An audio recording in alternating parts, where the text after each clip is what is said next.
కన్నీళ్లు కారుస్తూ చదువుతా ఉన్నది. నాకు డబ్బులు అవసరమయ్యాయి, డబ్బులు పంపించు రమ్మా అనగానే డబ్బులు పంపించాలా, పక్కన ఉన్న బిడ్డ జ్వరంతో బాధపడుతున్నాడు, బిడ్డకు చూయించాలా. మీరైతే ఏం చేస్తారమ్మా? మీరైతే ఏం చేస్తారు? తన భర్త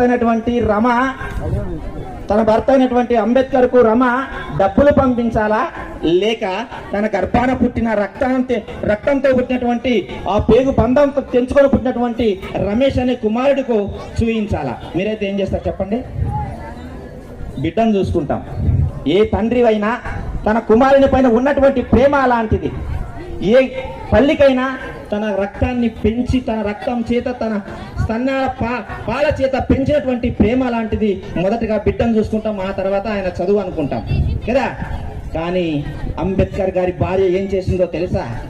అంబేద్కర్ గారి భార్య ఏం చేసిందని అంటే అంబేద్కర్ గారి గురించి గొప్పగా ఆలోచన చేసింది.